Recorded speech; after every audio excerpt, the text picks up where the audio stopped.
അടുത്തത് phase 1 January 23 question number 7 ആണ് നമ്മൾ നോക്കാൻ പോകുന്നത്. ക്വസ്റ്റ്യൻ നമ്പർ 7 ഡിഫറൻഷ്യൽ ഇക്വേഷൻ എന്നുള്ളൊരു ക്വസ്റ്റ്യൻ ആണ്.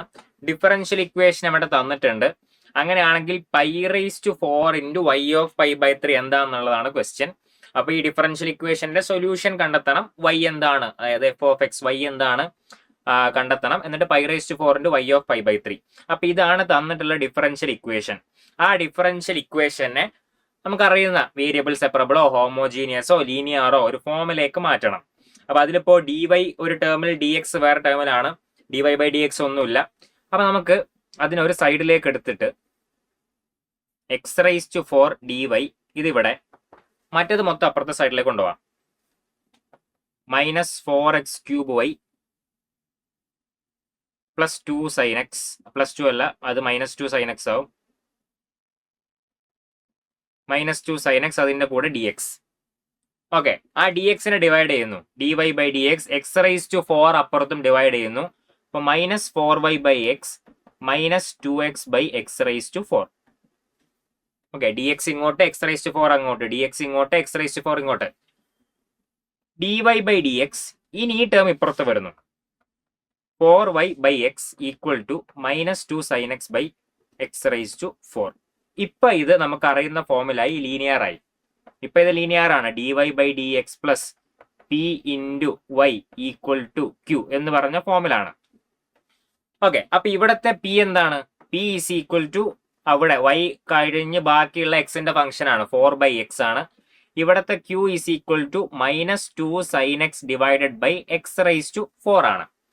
അപ്പൊ ഇനി ഈ ലീനിയർ ഡിഫറൻഷ്യൽ ഇക്വേഷന്റെ ഇന്റഗ്രേറ്റിംഗ് ഫാക്ടർ കാണാം. e⁻p dx ആണ്. e⁻p എന്താണ്? 4/x dx.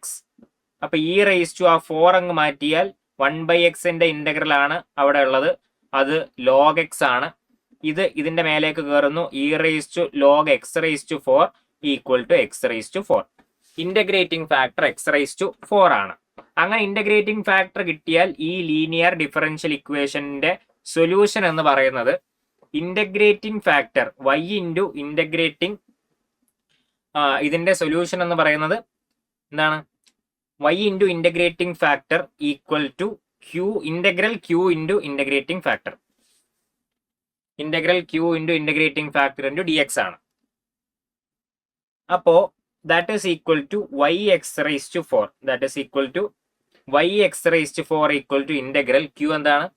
q -2 sin x/x⁴. Integrating factor x⁴ ആണ്, x⁴ dx. അപ്പൊ ഈ x⁴ ക്യാൻസൽ ചെയ്യുന്നു. y(x⁴) = -2 പുറത്തെടുത്തിട്ട് -sin x dx. -sin x integrate ചെയ്താൽ cos x കിട്ടും, +c y(x⁴). അപ്പൊ y = 2 cos x divided by x⁴ + c/x⁴. ഇതാണ് y, അല്ലെങ്കിൽ y(x). y(x) ഇതാണ്. ഇനി നമുക്ക് ആ c-ന്റെ വാല്യൂ കാണണം. അതിന് തന്നിട്ടുള്ളതാണ് y(π/2) = 0. y(π/2) 0 ആണ്. അതായത് x-ന് π/2 കൊടുത്താൽ y-ക്ക് 0 കിട്ടും. അപ്പൊ അതിവിടെ കൊടുക്കുന്നു. x-ന് π/2 കൊടുക്കുന്നു, അപ്പൊ y-ക്ക് 0. അപ്പൊ 0 = 2 × cos of π/2 divided by π/2⁴ + c/π/2⁴. ഇത് ഓൾറെഡി 0. ഇത് cos of π/2 വരുമ്പോ അതും 0. അപ്പൊ പിന്നെ c യും 0 ആണ്. അപ്പൊ c = 0. അപ്പൊ ഈ ഫംഗ്ഷനിൽ c 0 ആണ്. അപ്പൊ y(x) = 2 cos x/x⁴ ഉള്ളൂ. 2 cos x/x⁴ ആണ് y(x). ഇനി നമുക്ക് കാണേണ്ടത് എന്താണ്? നമുക്ക് കാണേണ്ടത്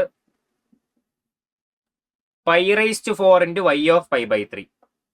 π⁴ × y/π/3 ആണ് കാണേണ്ടത്. അപ്പൊ π⁴ × y/π/3 എന്ന് പറഞ്ഞാൽ 2 cos π/3 ഡിവൈഡഡ് ബൈ π/3⁴. ഈ 2 cos π/3 എന്ന് പറഞ്ഞാൽ അത് 2 ഉം 1/2 ആണ്, അത് 1. അപ്പൊ π⁴ ഡിവൈഡഡ് ബൈ π⁴ ഡിവൈഡഡ് ബൈ 3⁴. മേലെ 3⁴ വരും, 81. 81 ആണ് answer. Differential equation, linear differential equation വെച്ചിട്ടുള്ള ക്വസ്റ്റ്യൻ ആയിരുന്നു. ഓപ്ഷൻ 1 81 ആണ് ആൻസർ.